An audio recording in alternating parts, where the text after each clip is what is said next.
এবার চলে যাব অন্য আরেকটি গুরুত্বপূর্ণ খবরে, পশ্চিম মেদিনীপুরের খবরে। নিজেদের বাড়ি ভেঙে ফেলেছিলেন কেন জানেন? সরকারি প্রকল্পে বাড়ি পাওয়ার জন্য। একটা সুন্দর বাড়ি ছিল, সেটা ভেঙে পড়লেন যে সরকারি বাড়ি পাবেন, কিন্তু বিপাকে পড়ে গেছেন। 1 বছর কেটে গেলেও হাউস ফর অল বাড়ি পাননি। এখন থাকতে হচ্ছে সরকারি স্কুল ঘরে। পশ্চিম মেদিনীপুর পুরসভার 25টি ওয়ার্ডের প্রায় 2500 উপভোক্তা। কথা বলবো প্রতিনিধি সুকান্তর সঙ্গে, শোভনের সঙ্গে, মাফ করবেন শোভন। কেন তারা নিজেদের বাড়ি ভেঙেছিলেন? কোথা থেকে আশ্বাস পেয়েছিলেন যে সরকারি প্রকল্পের টাকা পাবেন, বাড়ি পাবেন? অয়নদা, দেখো, তোমাকে জানিয়ে রাখি যে সরকারি প্রকল্প হাউস ফর অল, সেই হাউস ফর অলের যে বাড়ি, সরকারি বাড়ি, সেই বাড়ি তৈরির জন্য পৌরসভা থেকে, মেদিনীপুর পৌরসভা থেকে 25টি ওয়ার্ডের যারা উপভোক্তা, যারা দরিদ্র পরিবারের, যারা পাওয়ার যোগ্য, তাদেরকে জানানো হয় যে বাড়ি, তাদের যে নিজস্ব বাড়ি রয়েছে সেই বাড়ি ভেঙে ফেলার জন্য। এটি 1 বছর আগে, গত 2023-এর জানুয়ারি মাসের ঘটনা। 2023-এর জানুয়ারি মাসেই কিন্তু তারা নিজেরা, যারা উপভোক্তা ছিল, তারা বাড়ি নিজেদের ভেঙে ফেলে। কারণ কি? তারা হাউস ফর অল প্রকল্পের যে বাড়ি, সেই বাড়ি পাবেন বলে। কিন্তু 1 বছর কেটে গেলেও এখনো পর্যন্ত তাদের বাড়ি সম্পন্ন হয়নি। ফলে এই যে দুটি পরিবারের কথা বলছি, সেই দুটি পরিবার কিন্তু 19 নম্বর ওয়ার্ডে যে কুন্দরানী প্রাথমিক বিদ্যালয়, সেই প্রাথমিক বিদ্যালয়ে ঠাঁই নিতে হয়েছে তাদের। কারণ তারা এতটাই দরিদ্র যে তাদের ভাড়া বাড়িতে থাকার মতো সামর্থ্য নেই। সেই কারণেই তারা ওয়ার্ড কাউন্সিলরকে জানিয়েছিলেন এবং তারা ভাড়া বাড়িতে থাকার মতো সামর্থ্য নেই। আমি দেখাবো তারা কি বলছেন।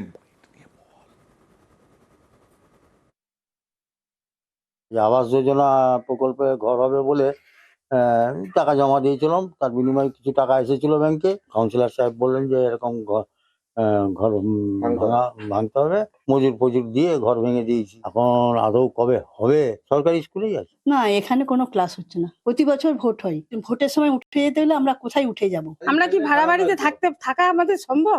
আমরা আর্থিক কম্বলে তো রয়েছি, ওই তো চাইছি আমাদের যাতে বাড়িটা হয়ে যায়। একদম দেখুন কি অবস্থা, অতি দরিদ্র সব পরিবার। আচ্ছা শোভন, পুরসভার পক্ষ থেকে তো বলা হয়েছিল বাড়ি ভাঙতে, তাহলে পুরসভা এখন কি বলছে? স্কুল ঘরে থাকতে হচ্ছে কেন?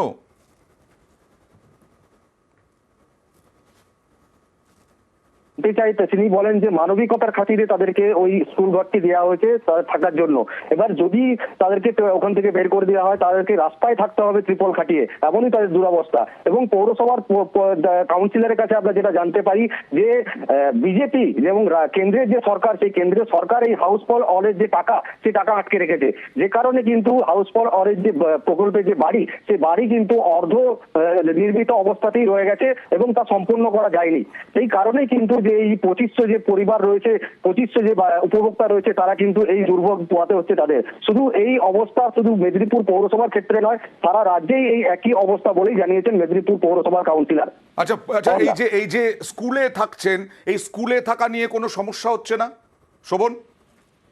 অয়নদা, দেখো, ওই স্কুলে থাকতে গেলে যেটা সমস্যা হচ্ছে, তাদের একটি রুমের মধ্যে তাদেরকে দুটো পরিবারকে থাকতে হচ্ছে এবং পাশাপাশি সেখানেই তাদেরকে ঘুমোতে হচ্ছে, সেখানেই রান্না বান্না করতে হচ্ছে, যার ফলে অসুবিধায় পড়তে হচ্ছে তাদের। কিন্তু কোনো উপায় না পেয়েই কিন্তু তারা মূলত এই স্কুল ঘরেই রয়েছেন। স্কুল চলছে কিভাবে? যেটা কাউন্সিলরের পক্ষ থেকে জানানো হচ্ছে যে স্কুল ঘরটি প্রায় 4 থেকে 5 বছর আগে স্কুলটি উঠে যায় এবং স্কুলটি বন্ধ অবস্থায় পড়েছিল। সেই কারণেই কিন্তু তাদেরকে ওই স্কুল ঘরটি দেওয়া হয়েছে তাদের আশ্রয়ের জন্য। এবং সেই যদি কারো কোনো আপত্তি থেকে থাকে, তাহলে সেই স্কুল ঘর থেকে তাদেরকে বের করে দেওয়া হবে এবং তারা যথারীতি যেখানে তাদের থাকার আশ্রয় পুরসভা বলল বাড়ি ভাঙতে, আর তারা হাউস ফর অলের বাড়ি পেলেন না।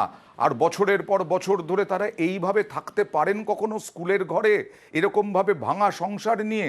কাউন্সিলর কি বলছেন দেখুন। একটা স্কুল 12-15 বছর ধরে উঠে গেছে, এখন শুধুমাত্র ভোট কেন্দ্র হয়। এইখানে একটা গরিব মানুষ দুটো, তাদের ঘর হচ্ছে হাউস ফর হলে, তারা ওইখানে আছে, তারা ইলেকট্রিক বিলটা তারাও দেয়। এবারে যদি কারো মনে করে এটা অন্যায়, এরপর যদি মনে হয় যে ওকে রাস্তায় বের করে দিলে মানবিক হয়, তাহলে তারাই পরামর্শ দিক দুটো গরিব পরিবার কোথায় যাবে। এই পরিবারগুলো কোথায় যাবে? সত্যি তো 25টা ওয়ার্ডের। আর চেয়ারম্যান ইন কাউন্সিল কি বলছেন দেখুন। এখন তারা হয়তো সেই মুহূর্তে কোনো সুরক্ষিত জায়গা পাননি বলে স্কুল ঘরটাকে বেছে নিয়েছেন, কিন্তু সেটা আমাদের নজরে ছিল না। আমি ওয়ার্ড কাউন্সিলরের সঙ্গে কথা বলছি, কথা বলে দেখছি যে ওদেরকে কোনো সুরক্ষিত ক্লাব বা কোনো আমাদের যে পৌরসভার যে আশ্রয়স্থল যেগুলো আছে সেখানে স্থানান্তর করা যায় কিনা ব্যবস্থা করছি। আমরা ধিক্কার জানাচ্ছি এবং দ্রুত এই আবাস যোজনার যে টাকা সেই টাকা দেওয়ার দাবি জানাচ্ছি। এই টাকা পেয়ে গেলেই আমরা দ্রুত কাজ শুরু করব এবং মানুষ তার নিজের বাড়ি ফিরে পাবে।